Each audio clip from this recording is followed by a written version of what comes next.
Assalamualaikum warahmatullahi wabarakatuh. Perkenalkan, nama saya Fani Septi Nur Cahyani, NIM 190512140015 dari kelas Sistem Informasi A. Di sini saya akan menerangkan tentang materi routing dinamik. Nah, routing dinamik merupakan sebuah router yang memiliki serta dapat membuat tabel routingnya secara otomatis. Nah, dynamic router mempelajari sendiri rute yang terbaik untuknya dan akan ditempuh untuk meneruskan paket dari sebuah network ke network lainnya. Adapun administrator tidak dapat menentukan rute yang harus ditempuh oleh paket-paket tersebut. Nah, apabila jaringan memiliki lebih dari satu kemungkinan rute untuk tujuan yang sama, maka perlu digunakan dynamic routing. Sebuah dynamic routing dibangun berdasarkan informasi yang dikumpulkan oleh protokol routing. Macam-macam routing dinamik. Nah, ada 5. Yang pertama, RIP atau Routing Information Protocol. Yang kedua, OSPF, Open Shortest Path First. Yang ketiga, IGRP, Internal Gateway Routing Protocol. Yang keempat, kebalikannya, AGRP, Enhanced Internet Gateway Routing Protocol. Dan yang terakhir, BGP atau Border Gateway Protocol. Perbedaannya antara routing statik dan routing dinamik. Yang pertama, routing statik itu tabel yang dibuat dapat dihapus secara manual. Dan sedangkan routing dinamik, routing tabelnya dibuat dan dihapus secara otomatis. Yang kedua, di routing statik tidak dapat menggunakan routing protokol.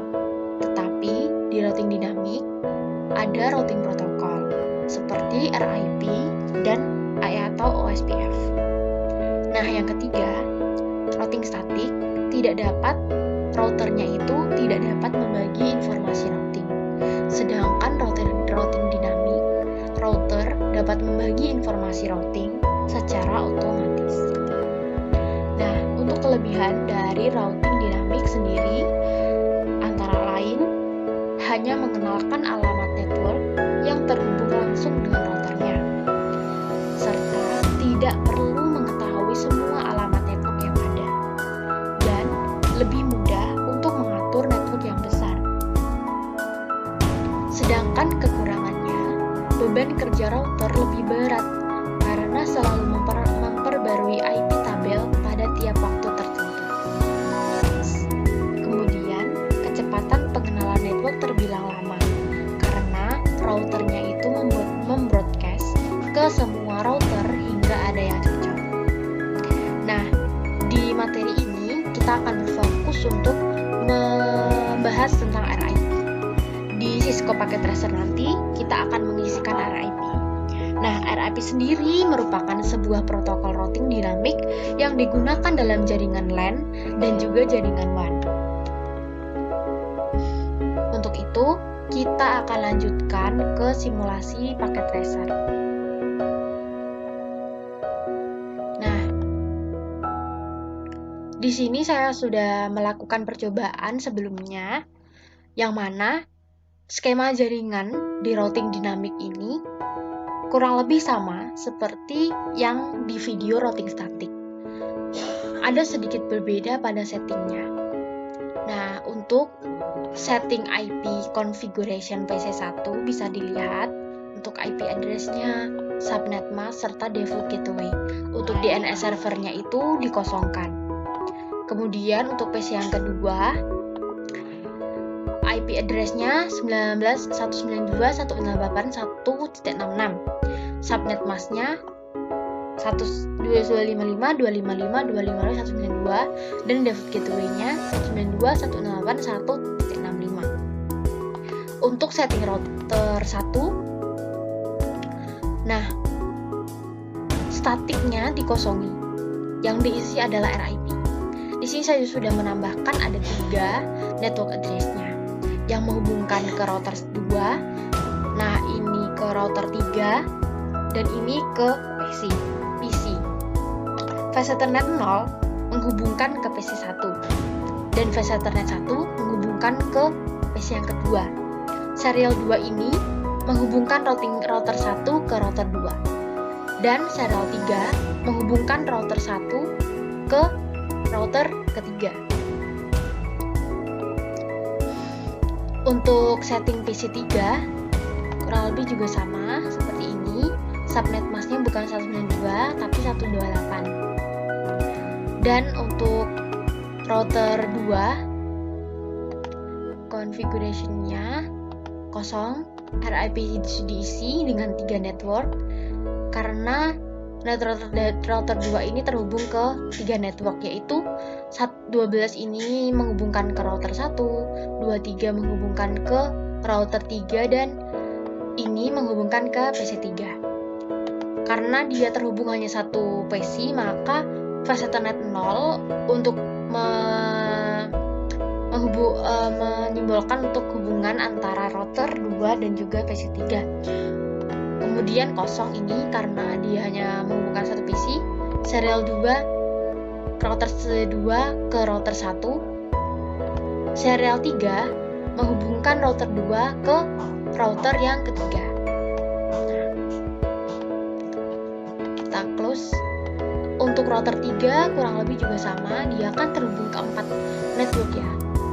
Nah, jadi ini menghubungkan ke PC 1, router 1, dia menghubungkan ke router 2, ke server 1, dan ini server kedua. Ini server 1, fast ethernet satunya server 2. Nah, ini kurang lebih juga sama. Ini ke router yang kedua. Nah, setelah semuanya sudah lengkap, kita sebelumnya mengikuti langkah di sini dulu. Setelah semuanya itu lengkap settingnya, kita masuk ke CLI, tab CLI, lalu kita ketikkan no auto summary dan version 2. Kemudian kita save dengan kita pilih global setting save. Nah, di sini misal ya di router 1 global setting save. Nah, sudah. Setelah itu kita restart dengan power cycle device. Saya sudah melakukan ini semua, jadi tinggal menerangkan dan melanjutkan.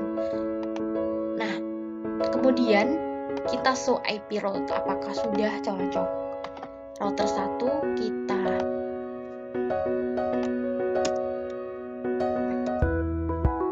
exit dulu.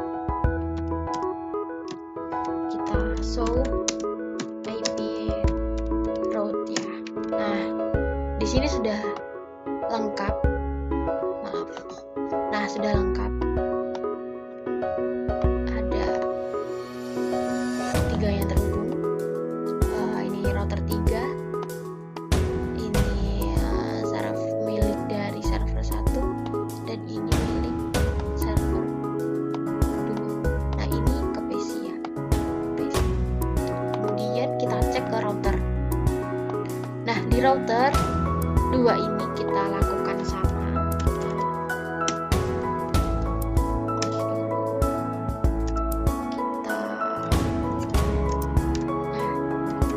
Show IP route. Nah, di sini juga sama sih. Nah, ini ke router 3, router ya.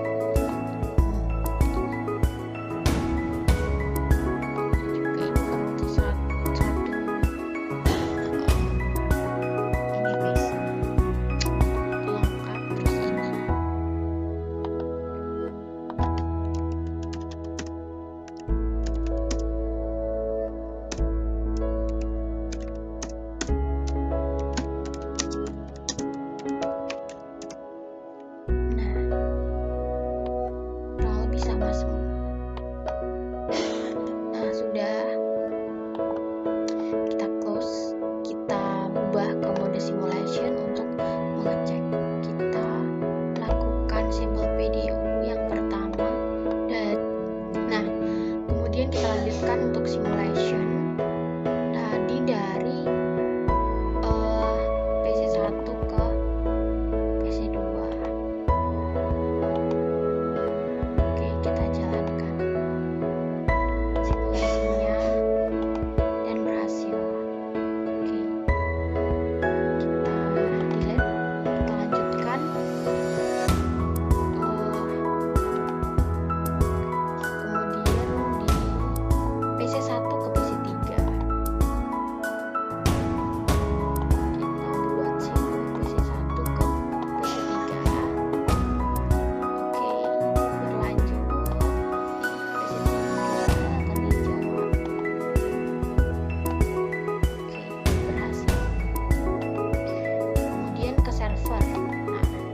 PC1 ke server 2 permisalan ya, apakah tetap masih komplit?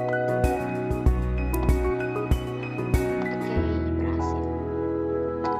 Nah, coba kalau dari server, tadi kan dari PC, coba kalau dari server ke PC, kita coba server 1 ke PC 3. Nah, oke, berhasil. Lalu dijawab, komunikasi dua arahnya tetap berlanjut dan komplit. Kalau dari server 2 sekarang, misal ya ini, walaupun tidak di list, coba kalau server 2 ke PC 2. Oke, terus diterima dan dijawab, komunikasinya komplit. Nah, setelah semuanya komplit, kita ubah ke real time untuk melakukan tracing. Misalnya saya tracing dari PC3, kita buka command prompt. Kalau kita trace misal ke server 2 ya, 43 43 43 1. Nah, trace komplit. Nah, trace komplit. Di sini 3 ke server 2 ya. Dia melewati gateway. Diteruskan ke server 2. Kemudian kalau kita coba ke server 1, 1.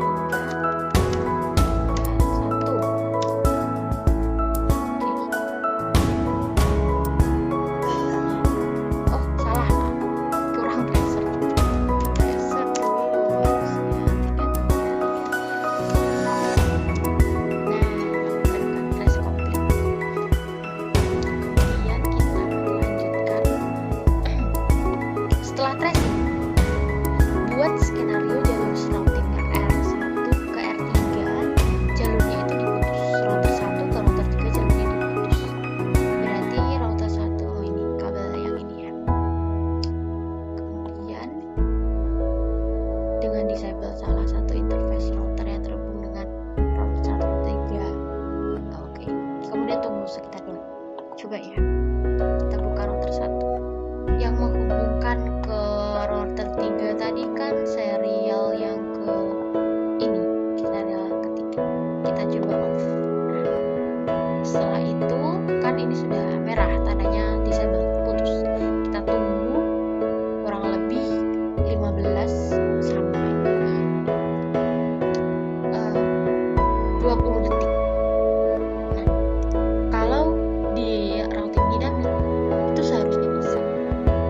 Tapi kalau di routing statik itu terkadang dia gagal karena kan dia manual isi tabel-tabelnya, dan saat mengisi administrator kan juga manusia. Barangkali ada sedikit kurang fokus atau kurang teliti, nah jadi terjadi kesalahan.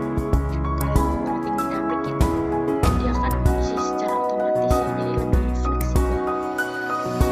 Kemudian setelah itu sekarang coba lakukan pengetesan pada poin tunggu. Oke, poin tunggu yang ini. Jadi sudah kita melakukan sebuah video pembagian ke simulation. Oke, coba kalau sudah kira-kira ya simulation ICMP ini, kita coba dari misal yang melewati ini tuh berarti ini ya. Oh, berarti misalnya PC1 ke server 2. Harusnya dia melewati jalur lain. Nah, karena kan milik ini serial 3 yang menghubungkan router 1 router 3 kan diputus. Jadi dia akan menggunakan jalur lain, jalur alternatif lain untuk menuju ke server 2. Oke, dikembalikan dan diterima PC1 lagi komplit. Kita delete. Coba kalau kita dari PC2